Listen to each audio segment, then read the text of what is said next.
నమస్తే welcome to Shri prime news. ముందుగా headlines. Kadapa టీడీపీకి భారీ షాక్. ముఖ్యమంత్రి సమక్షంలో వైసీపీ తీర్థం పుచ్చుకున్న కమలాపురం మాజీ ఎమ్మెల్యే వీరశివారెడ్డి. రైల్వే కోడూరు ప్రజాగళం సభలో పాల్గొన్న టీడీపీ అధినేత చంద్రబాబు నాయుడు సీఎం జగన్ ఒక అహంకారి అని వ్యాఖ్య. రైల్వే కోడూరు వారాహి విజయబేరి సభలో పాల్గొన్న జనసేన అధినేత పవన్ కళ్యాణ్. జగన్ రాయలసీమపై నీ గుత్తాధిపత్యం ఏంటని ఫైర్. కడపలో టీడీపీకి మరో షాక్ కలిగింది. తెలుగుదేశం పార్టీ సీనియర్ నేత కమలాపురం మాజీ ఎమ్మెల్యే వీరశివారెడ్డి వైఎస్ఆర్సీపీలో చేరారు.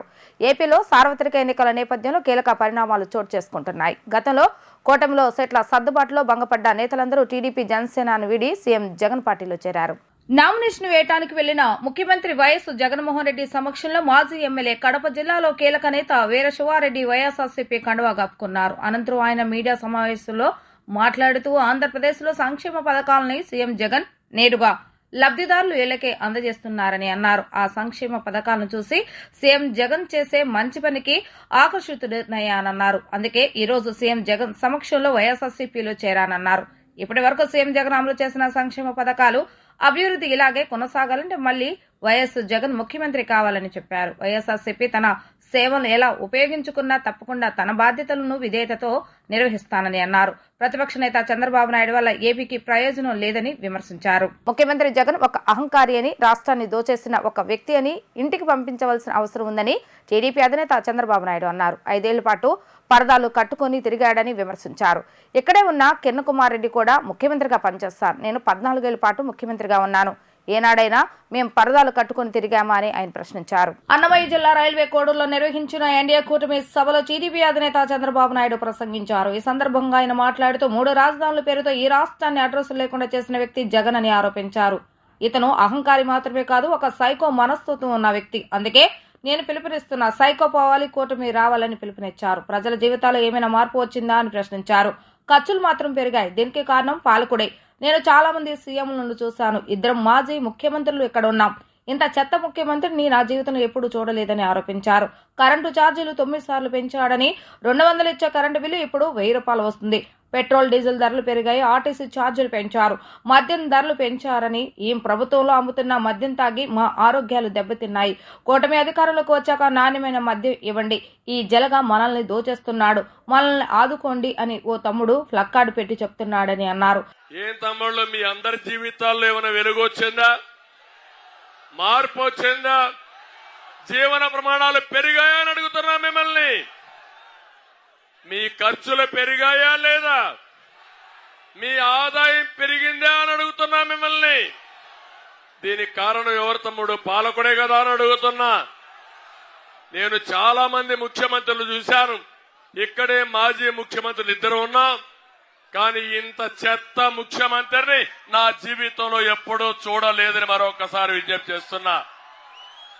ఏం తమ్ముళ్ళు, కరెంటు ఛార్జీలు పెరిగాయా లేదా? ఎన్నిసార్లు పెంచారు? ఏ ముఖ్యమంత్రి అయినా పెంచాడా అని మిమ్మల్ని అడుగుతున్నా. ఎన్నికల ముందేం చెప్పాడు మీకు? కరెంటు ఛార్జీలు పెంచని చెప్పాడా లేదా అని అడుగుతున్నా మిమ్మల్ని. 9 సార్లు అంటే 200 రూపాయలు కరెంట్ ఇప్పుడు ఎంత తమ్ముళ్ళో? మీకు 1000 రూపాయలు అవునా కాదా అని అడుగుతున్నా. ఆర్టీసీ రేట్లు పెరిగాయా లేదా?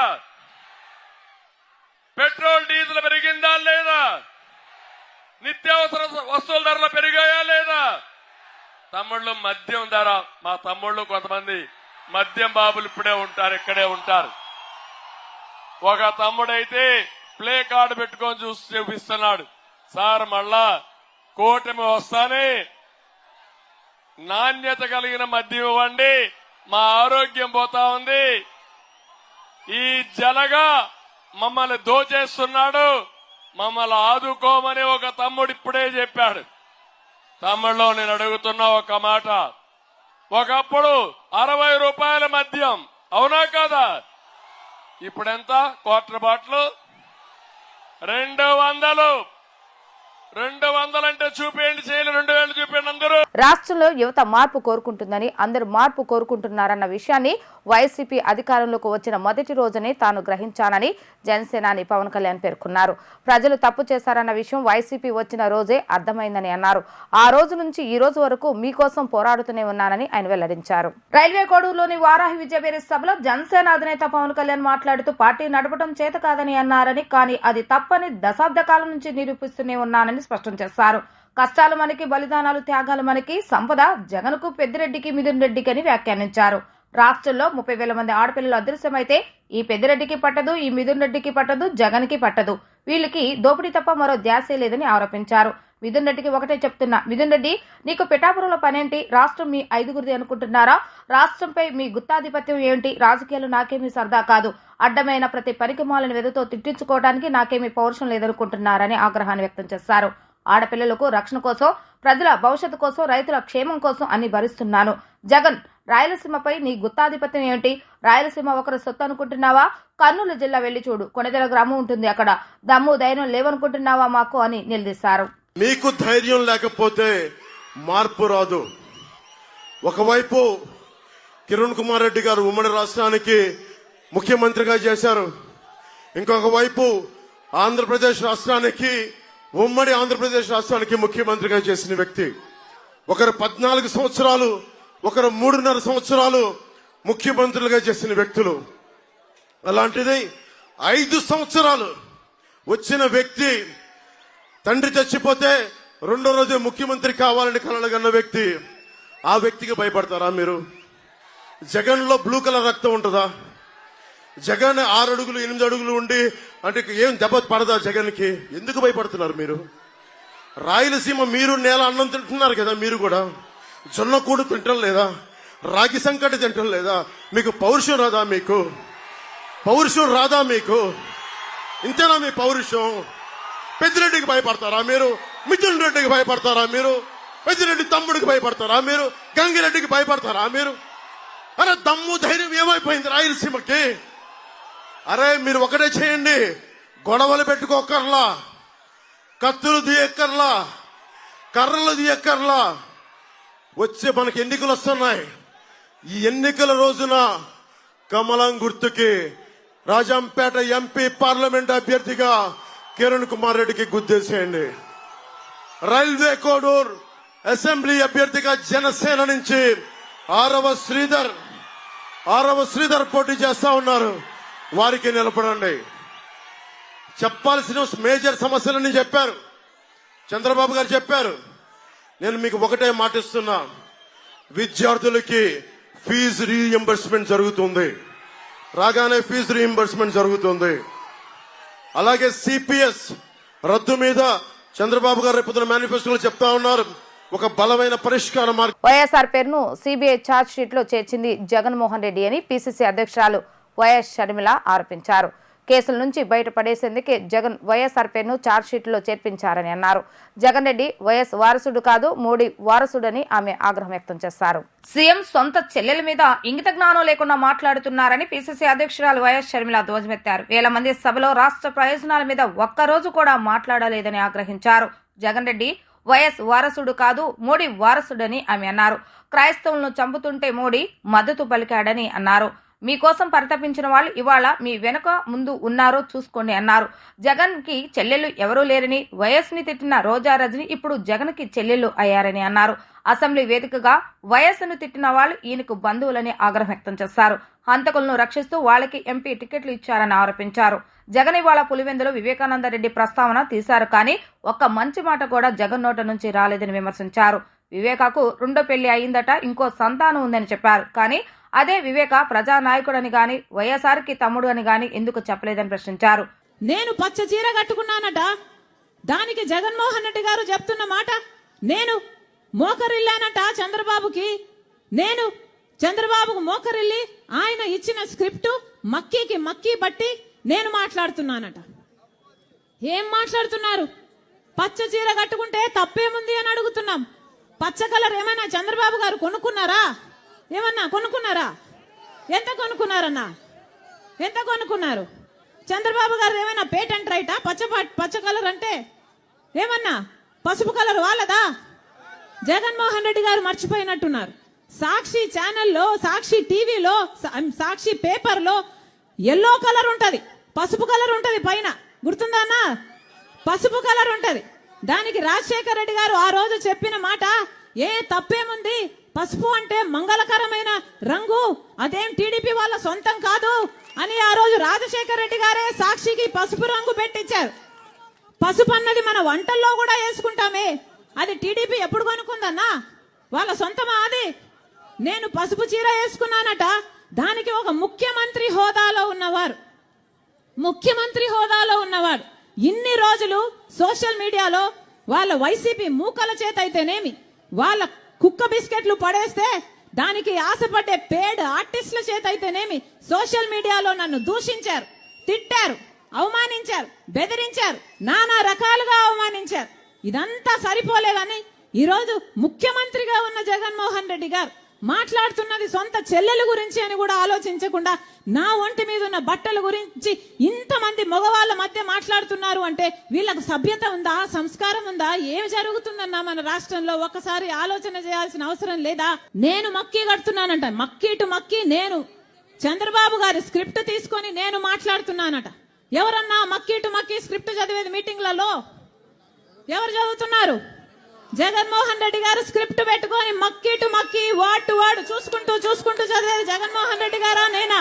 విజయవాడ నూతన సిటీ పోలీస్ కమిషనర్ గా బాధ్యతలు స్వీకరించిన రామకృష్ణ గురువారం ఉదయం దుర్గామల్లేశ్వర స్వామివారి ఆలయంలో అమ్మవారిని దర్శించుకున్నారు.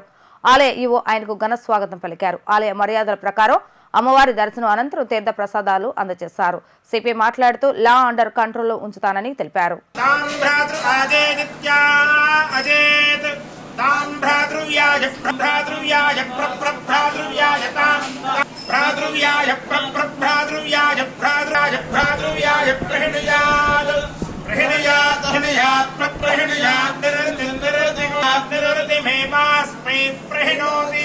సాధారణ విద్యార్థులతో అసాధారణ ఫలితాలు ఎస్ఆర్ విద్యా సంస్థలకే సాధ్యమని డీజీఎం రమణ తెలిపారు. జేఈ మెయిన్స్ ఫలితాల్లో ఆల్ ఇండియా స్థాయిలో 42వ ర్యాంకు సాధించడం ఆనందంగా ఉందన్నారు. రాష్ట్రంలో స్థాపించిన 3వ సంవత్సరంలోనే 412 మంది నీట్ కళాశాలలో అడ్మిషన్స్ పొందారని వెల్లడించారు. జేఈ మెయిన్స్ 2వ విడత ఫలితాల్లో జాతీయ స్థాయిలో ఎస్ఆర్ విద్యార్థులు అత్యంత ప్రతిభ కనబర్చి ప్రభంజనం సృష్టించింది. ఎస్ఆర్ కళాశాల జేఎం రాజేంద్ర ప్రసాద్, డీజీఎం రమణ తెలిపారు. ఈ సందర్భంగా అకాడమీ ప్రాంగణంలో బాణాసంచా కాల్చి సంబరాలు చేసుకున్నారు. ర్యాంకు సాధించిన విద్యార్థులను కళాశాల యాజమాన్యం మరియు ప్రతినిధులు అభినందించారు. అనంతరం వారు మాట్లాడుతూ 10వ తరగతిలో 470 మార్కులు సాధించిన విద్యార్థి ఇప్పుడు మా విద్యా సంస్థలో ఇంటర్మీడియట్ చదివి ఇప్పుడు జేఈ మెయిన్స్ ఫలితాల్లో ఆల్ ఇండియా స్థాయిలో 42వ ర్యాంకు సాధించడం ఆనందంగా ఉందన్నారు. విజయవాడలోని అన్ని బ్రాంచుల్లో 73 మంది విద్యార్థులు నీట్లో సీట్లు సాధించడం గర్వంగా ఉందన్నారు. ఈ విజయానికి కారకులైన విద్యార్థులకు, తల్లిదండ్రులకు ప్రత్యేకంగా ధన్యవాదాలు తెలియజేస్తున్నామన్నారు. ఈ కార్యక్రమంలో కోరో dean Aravind, zonal incharge Krishnarao, Kommira Mahender Reddy, Nagaraju, principal, సిబ్బంది, విద్యార్థులు తదితరులు పాల్గొన్నారు. ఎస్ఆర్ విద్యార్థుల యొక్క ప్రభంజనము ఆంధ్రదేశం అంతటే కాకుండా మా 3 రాష్ట్రాల్లో తెలంగాణ, ఆంధ్రప్రదేశ్, కర్ణాటకలో కూడా మంచి ఫలితాలు సాధించి మంచి కాలేజీలో ర్యాంకులు, సీట్లు సాధించడం జరిగింది. ముఖ్యంగా మా ఆంధ్రప్రదేశ్ విషయానికి వస్తే మేము స్థాపించిన 3వ సంవత్సరంలోనే ఇలాంటి అత్యంత ఫలితాలు తీసుకురావడం అనేది ఎస్ఆర్కు గర్వకారణం. దీంట్లో ముఖ్యంగా మా మేనేజ్మెంట్ ఇచ్చినటువంటి మంచి ప్రోత్సాహం, తర్వాత మా అడ్మినిస్ట్రేటివ్ బృందం కూడా నిరంతరము ఈ ఫలితాలు సాధించడంలో వాళ్ళ ప్రయత్నం చాలా గొప్పది. అలాగే మేము ఏ షెడ్యూల్ ఇచ్చినా, కరికులం ఇచ్చినా కూడా, ఎగ్జామ్స్ కండక్ట్ చేసినా కూడా మా అధ్యాపక బృందం, లెక్చరర్స్ మొత్తం కూడా నిరంతరము మాకు అందుబాటులో ఉండి పిల్లలను ఎప్పటికప్పుడు మోటివేట్ చేస్తూ, ఎప్పటికప్పుడు అప్డేట్ చేస్తూ ఈ ర్యాంకులు సాధించడంలో దోహదపడ్డారండి. కాబట్టి మా మేనేజ్మెంట్కు ప్రత్యేకమైనటువంటి ధన్యవాదాలు. తర్వాత అధ్యాపక బృందానికి, తర్వాత అడ్మినిస్ట్రేటివ్ బృందానికి, ముఖ్యంగా ఇంతటి విజయాన్ని సాధించినటువంటి మా పిల్లలు జాతీయ స్థాయిలో కూడా మంచి ర్యాంకులు సాధించి ఇటు మా ఎస్ఆర్ వ్యవస్థకే కాకుండా వాళ్ళ తల్లిదండ్రులకు కూడా మంచి పేరు తీసుకురావడం అనేది మంచి విషయము. కాబట్టి ఇక్కడ కూడా ఈ పిల్లలు సాధారణమైనటువంటి స్థాయి నుంచి వచ్చినటువంటి పిల్లలు, వీళ్ళందరూ కూడా గ్రామీణ స్థాయి నుంచి కూడా కొంతమంది పిల్లలు ఉన్నారు, గవర్నమెంట్ స్కూల్లో చదివి వచ్చిన పిల్లలు కూడా ఉన్నారు.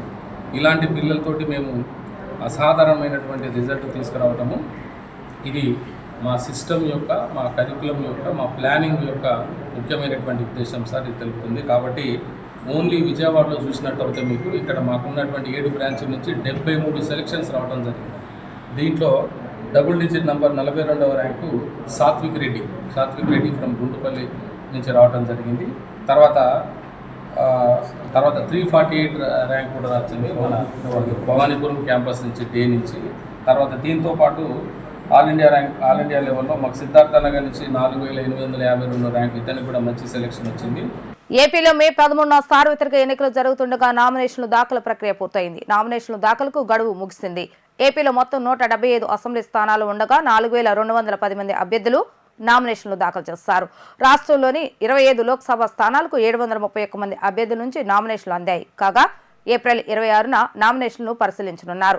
నామినేషన్ల ఉపసంహరణకు ఏప్రిల్ 29వ తేదీ వరకు అవకాశం ఉంది. దేశంలో ఈసారి సార్వత్రిక ఎన్నికలను 7 దశల్లో నిర్వహిస్తున్నారు.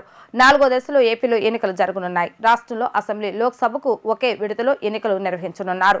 జూన్ 1న 7వ విడత పోలింగ్ జరుగుతుండగా జూన్ 4న దేశవ్యాప్తంగా ఓట్ల లెక్కింపు జరపనున్నారు.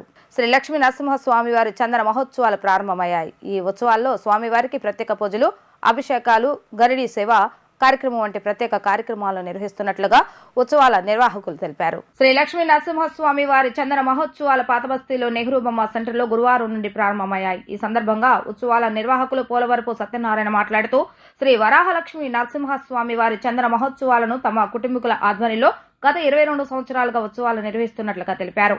ఈ రోజు ప్రారంభమైన 22వ వార్షికోత్సవ చంద్ర మహోత్సవం 16 రోజుల పాటు జరుగుతాయని, స్వామివారికి ప్రత్యేక పూజలు, అభిషేకాలు వంటి కార్యక్రమాలు ఘనంగా చేస్తున్నట్లుగా తెలిపారు.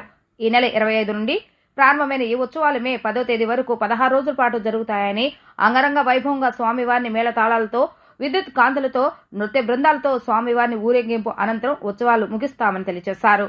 వార్తలు ముగించే ముందు హెడ్లైన్స్ మరొకసారి. కడప టీడీపీకి భారీ షాక్. ముఖ్యమంత్రి సమక్షంలో వైసీపీ తీర్థం పుచ్చుకున్న కమలాపురం మాజీ ఎమ్మెల్యే వీరశివారెడ్డి. రైల్వే కోడూరు ప్రజాగళం సభలో పాల్గొన్న టీడీపీ అధినేత చంద్రబాబు నాయుడు, సీఎం జగన్ ఒక అహంకారి అని వ్యాఖ్య. రైల్వే కోడూరు వారాహి విజయబేరి సభలో పాల్గొన్న జనసేన అధినేత పవన్ కళ్యాణ్, జగన్ రాయలసీమపై నీ గుత్తాధిపత్యం ఏంటని ఫైర్. ఇవి ఈ రోజు వార్తా విశేషాలు. మరలా 3 ప్రసారమైన వార్తలో మళ్ళీ కలుద్దాం. అంతవరకు సెలవు. నమస్కారం.